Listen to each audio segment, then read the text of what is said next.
En esta hora estamos transmitiendo la hora clave. En estudios ya nos acompaña el doctor Diego Monsalve, presidente del Movimiento Nacional Juntos Podemos en el Azuay, precisamente para conversar los aconteceres y la coyuntura política. Entre los temas que sin duda son de interés ciudadano es la reorganización política que tendrá o se dará en los siguientes meses, toda vez que existe un nuevo Consejo Nacional Electoral y este está planteando nuevas reglas. Para esto y más estaremos conversando con el doctor Diego Monsalve. Muy buenos días. Juan Fernando, muy buenos días, un saludo a usted y a todos quienes nos escuchan a través de la señal de W Radio. Yo creo que sobre la introducción suya hay que hacer una diferenciación, porque en este momento tenemos un CNE que es un CNE temporal, Claro. Están nombrados por 60 días, luego vendrá un CNE que durará en el tiempo, un periodo mucho más amplio y que al final del día será quien ponga las reglas para las próximas elecciones en ciertos temas, ¿no? Quienes hemos estado ya en los temas políticos conocemos de que dictan un reglamento para alianzas y poco tiempo después cambian ese reglamento de alianzas. Entonces siempre hay esos vaivenes que yo creo que el próximo Consejo Electoral sin lugar a dudas va a definir sus reglas y va a definir muchos aspectos de las próximas elecciones bajo los criterios que ellos tengan.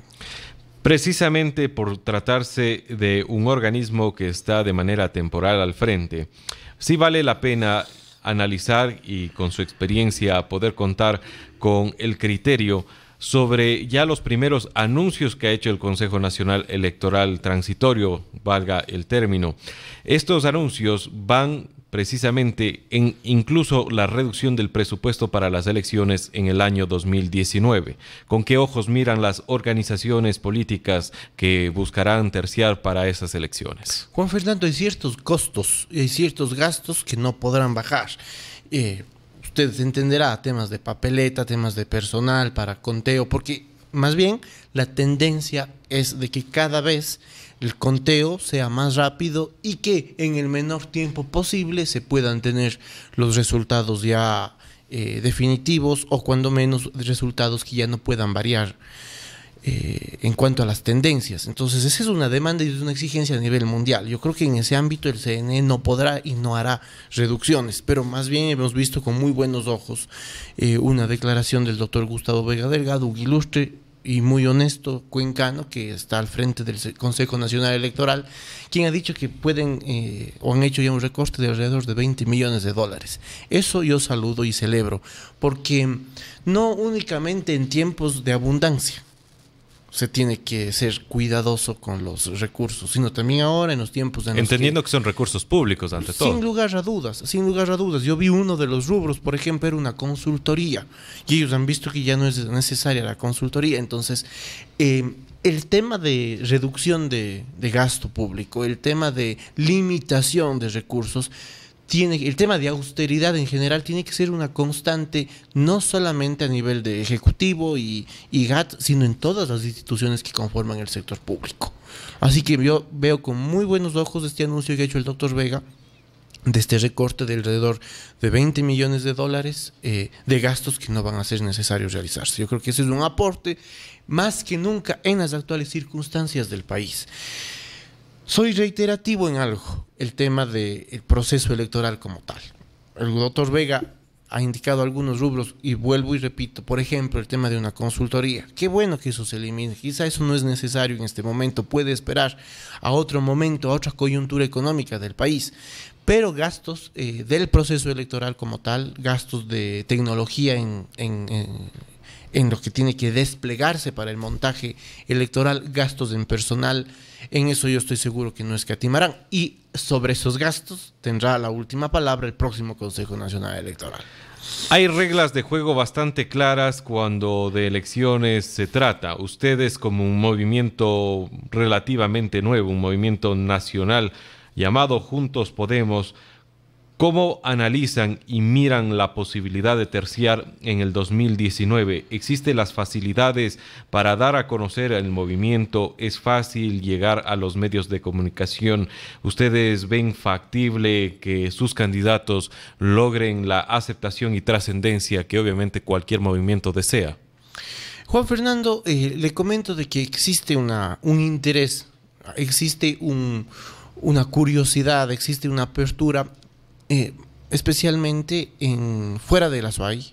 No me estoy quejando de la SUAY en ningún momento, sino más bien me estoy exponiendo lo que está pasando fuera de la SUAY. ¿Por qué? Porque al saber de que el movimiento nacional Juntos Podemos es un movimiento, valga la redundancia, nacional, pero que nació desde Cuenca y nació desde la SUAY, existe mucho interés de conocer la posición del movimiento, los lineamientos del movimiento, las formas como plantea el movimiento desplegar su accionar a lo largo de la gestión ya de nuestros compañeros cuando accedan a los cargos de elección popular, porque existe un respeto por lo que se hace en esta provincia a nivel nacional. El modelo que se ha desplegado aquí causa mucho interés, causa muchísima expectativa y, les repito, genera además mucho respeto en las distintas provincias del Ecuador, y eso hace de que nuestros compañeros, que todavía no tenemos pues los cuadros, claro. Hay cuadros, pero no tenemos definido las posiciones en las candidaturas a las que accederán. Entonces eso permite que nuestros cuadros puedan exponer, porque además el trabajo previo que se ha hecho con ellos ha consistido precisamente en exponer cuál ha sido el modelo de desarrollo que se ha implantado aquí en el Azuay. ¿El planteamiento del movimiento será presentar candidatos en diferentes provincias o únicamente en la mira está el Azuay para el 2019? No, de ninguna manera. Todas las provincias. En todas las provincias. Fíjese que usted, de que el día 2 de junio, cuando hicimos nuestra convención nacional, tuvimos ya directivas en 20 provincias. Entonces, desde el 2 de junio hasta la fecha se está trabajando en la constitución de las directivas de las provincias faltantes. Entonces, yo estoy seguro de que vamos a presentar candidatos en absolutamente todas las provincias del Ecuador. Algunas candidaturas las haremos o iremos solos, otros estaremos con alianzas. ¿Por qué? Porque las realidades locales son muy distintas de la realidad nacional. Usted, en el momento de la elección de presidente, de vicepresidente, de asambleístas, ese momento, Juan Fernando, usted tiene una dinámica que es muy diferente. Entonces ahí la alianza es diferente de las alianzas que se puedan realizar en este momento y para estas elecciones. Entonces, en los meses que vienen, las distintas directivas provinciales informaremos al secretariado de cuáles son las alianzas que creemos que se deben hacer en las distintas provincias tendientes a el triunfo en marzo del 2019, y en base a eso, esas alianzas pues serán analizadas por el Secretariado Nacional. Pero les repito, en nuestro movimiento existe más bien la apertura y la idea de que las realidades locales siguen su propia dinámica y por lo tanto, ¿quién más que los compañeros y compañeras de las directivas provinciales para conocer exactamente cuáles deben ser las alianzas que se deben hacer en sus territorios? ¿Cuál será la metodología para las elecciones internas para conseguir ya poner los candidatos finales que irán a las elecciones del 2019? Nuestra aspiración, ahí sí me refiero únicamente a la SUAY, porque el movimiento Podemos permite, en base a lo que permite la ley, la ley permite 3 posibilidades de elección de candidatos dentro del movimiento. En el Azuay hemos optado por hacer un proceso de elecciones abiertas, primarias, de las cuales surjan los candidatos para la alcaldía y la prefectura de la Azuay, alcaldía de Cuenca y prefectura de la Azuay. En lo que tiene que ver con concejalías todavía no hemos definido. Yo creo que ya en los días que vienen, una vez que empieza nuevamente el régimen escolar y las actividades de todas las personas, ya es nuevamente volver a las ocupaciones y a las realidades laborales. Entonces yo creo que en los días que vienen tendremos una reunión con con la directiva provincial y mantendremos una conversación sobre el tema de las demás dignidades. Usted como dirigente del movimiento siente que ya la lid electoral se empieza a calentar, que empieza a haber ciertos ejercicios para de alguna manera sentir la aceptación de tal o cual candidato. Mire, Juan Fernando, siento que sobre todo hay un interés grande en la ciudadanía, porque usted está en un compromiso social y surge el tema, y ahora los candidatos, y ahora las elecciones. ¿Quién será el futuro alcalde, el futuro prefecto? Exactamente. Dicen que el uno no va a ser, dicen que el otro no va a ser, o le llaman a contar a usted de que tal persona va a hacer alianza con tal persona y con otra persona más. Entonces yo creo que estamos en un momento de muchísima intriga, de muchísimo interés y de muchísima especulación. ¿Por qué? Estamos nosotros en 27 de agosto. A septiembre, octubre, noviembre, diciembre. Faltan casi 4 meses completos. Porque las candidaturas se deben inscribir, si no estoy equivocado, hasta el 21 de diciembre. Entonces, Juan Fernando, vea, con algo que hemos transitado y hemos vivido en la política, yo le puedo decir que una alianza se puede hacer en cosa de horas, así como la misma alianza se puede deshacer en cuestión de minutos, ¿no? Entonces yo por eso digo, hay mucha especulación. Este rato veo muchísima especulación, muchísimo interés. Hay personas que le dicen una cosa, otras le dicen otra cosa, pero realmente yo creo que el tema electoral se va a poner completamente candente. Primero vamos a tener un momento en el mes de septiembre cuando el CNE nos diga las agrupaciones políticas que pueden intervenir en el próximo proceso electoral son estas. ¿Por qué? Porque en este momento todavía están en el proceso de reconocimiento. Efectivamente. Muchos movimientos y organizaciones que han presentado sus firmas. Entonces se está esperando de que el CNE valide esas firmas. Es un proceso, y le digo con experiencia de Podemos, ¿no? Claro que nosotros lo hicimos en la época del CNE correísta, que no... ¿Fue complicado? Fue muy complicado porque presentamos alrededor de 900,000 firmas, casi 1,000,000 de firmas, y nos hacían problema a cada momento. Sin duda existía una directriz clarísima. Es decir, que lo que ustedes pudieron evidenciar es que no había una objetividad con el manejo de esta entidad tan importante de la regulación política. No hubo. Les digo con conocimiento de causa, no hubo. Había mucha ligereza en el tema de las firmas. Entonces, lo que le decía, hay 2 momentos, ¿no? Para no perdernos de esa idea, claro, Juan Fernando. Existe el primer momento cuando el CNE en el mes de septiembre nos va a decir cuáles son las organizaciones políticas autorizadas, que están validadas para poder intervenir en el próximo proceso electoral. 1. Y yo, por ejemplo, he visto que han presentado recién algunas organizaciones, y hablando de la experiencia que tuvimos, que a nosotros nos tomó años, yo creo que va a ser difícil para estos movimientos ciudadanos el que logren convalidarse, o el que logren acreditarse como movimiento reconocido hasta septiembre. Pero bueno, septiembre el CNE nos va a informar y nos va a decir cuáles son las organizaciones que están habilitadas para participar en marzo, en las elecciones de marzo. Ese va a ser el primer momento. Y el segundo momento va a ser desde el 20 de noviembre hasta el 21 de diciembre, que es el periodo en el que hay cómo presentar y hay cómo ya inscribir las candidaturas. Es el periodo en el que hay que inscribir las alianzas formalmente, porque se habla este momento, le decía hace un rato, la especulación, el uno va a hacer alianza con el otro. No, lo que vamos a saber realmente en blanco y negro es en el mes de noviembre a diciembre. Ahí vamos a saber exactamente quiénes van a hacer alianzas, quiénes son ya alianzas y los candidatos que se vayan inscribiendo. Esta frase que incluso usted le ha topado y la que dice, eso no va a ser, no voy a ser candidato, no voy a ir con ellos, se ha vuelto de alguna manera una arma de los políticos para jugar y sentir el calor o la aceptación del electorado.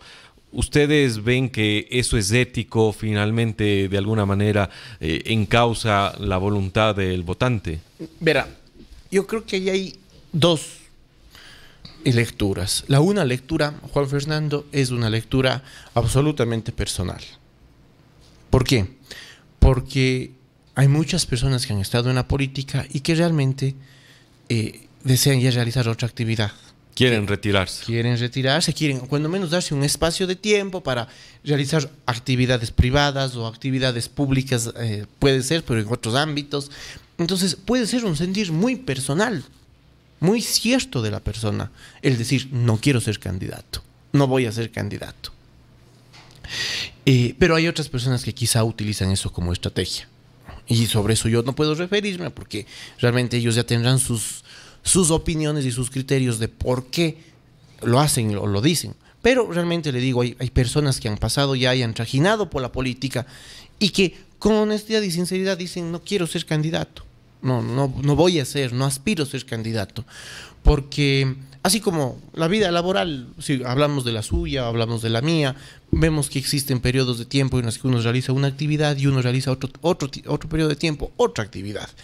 Uno varía, uno a veces va cambiando. O si es que usted y yo, que somos profesionales del derecho, una época nos dedicamos a hacer un tipo de derecho, a veces ya nos cansa hacer esa misma rama y buscamos ampliarnos, buscamos diversificar. Porque además es conocer otras áreas, es ampliar la visión, ampliar los conocimientos, ampliar la realidad y por lo tanto ampliar las experiencias. Entonces, hay políticos que sin lugar a duda pueden decir esto por absoluta estrategia, pero hay otros que lo dicen con toda la sinceridad porque es lo que sienten y es lo que palpan y es lo que desean. Conversamos a esta hora con el doctor Diego Monsalve, presidente del Movimiento Nacional Juntos Podemos en el Azuay. Vamos a escuchar, doctor, le invito a que nos acompañe a escuchar un audio que es un extracto de una conversación a fondo que mantuvimos con el ingeniero Paul Carrasco, prefecto de la Azuay. Él nos ha solicitado hacerle una consulta a usted de manera personal y nosotros, con el deber del periodismo y siempre ofrecerles la contrastación de la información y de las noticias, vamos a buscar precisamente que usted nos dé la respuesta que aquí se plantea. Escuchemos, por favor. Esteban Bernal ofreció votar por la vicepresidenta y tengo como testigo a Diego Monsalve, ¿sí? Y media hora antes cambió el voto. Todo el mundo sabe eso. Todo el mundo eso sabe en la asamblea. Él el día anterior se comprometió a votar. Pregúntele a Diego Monsalve. Y él media hora antes, pregúntele a Diego Monsalve Tamariz. Media hora antes, después de que el día anterior se comprometió a votar por Alejandra Vicuña, votó en contra. Muchas especulaciones se virtieron en su momento sobre qué sería el motivo de la ruptura o separación entre Paul Carrasco y Esteban Bernal, quien llegó gracias, entre otras alianzas, a la que el prefecto le brindó a la Asamblea Nacional. ¿Usted puede corroborar lo que dice en esta ocasión el prefecto de la Azuay, Paul Carrasco, donde da cuenta que la razón de la ruptura fue un cambio de opinión abandonando la decisión del movimiento? Sí, en efecto fue así. El día viernes 5 de enero estuvimos en una reunión en la ciudad de Quito hasta aproximadamente 7:30 de la noche, hora en la que habíamos conversado con... Estábamos varias personas en esa reunión. Irene Pesantes estaba en esa reunión. Estuvo Irene Pesantes, estuvo Mónica Chuji, estuvo Darío Ordóñez, estuvo Giovanni Palacios, estuvo Fernando Burbano, Esteban Bernal. Y obviamente en esa reunión se conversó sobre la posición política que tendríamos.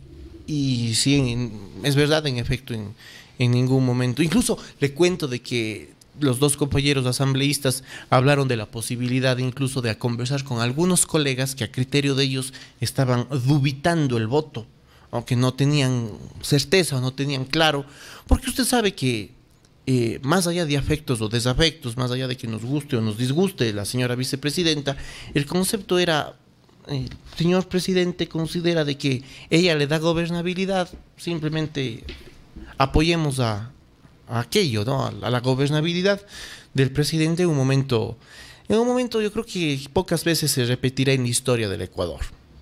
Sí, pero en efecto fue así, y al día siguiente pues hubo el cambio de voto. Sí, el Esteban tomó esa decisión de cambiar. Yo incluso conversé telefónicamente, pero fue así. Muchísimas gracias, doctor. Gracias por permitirnos conocer el análisis respecto de lo que serán las elecciones, también la oportunidad de contrastar lo que ha sido parte de los diálogos a fondo que mantenemos a través de nuestros espacios y nuestra sintonía. Le agradecemos y quedamos para otra invitación en otra ocasión para tratar los temas de coyuntura política. Muchas gracias a usted, Juan Fernando. Un saludo a usted y una vez más un agradecimiento a quienes nos escuchan a través de W Radio. Vamos aquí a una breve pausa, amigos oyentes. De regreso continuamos informando.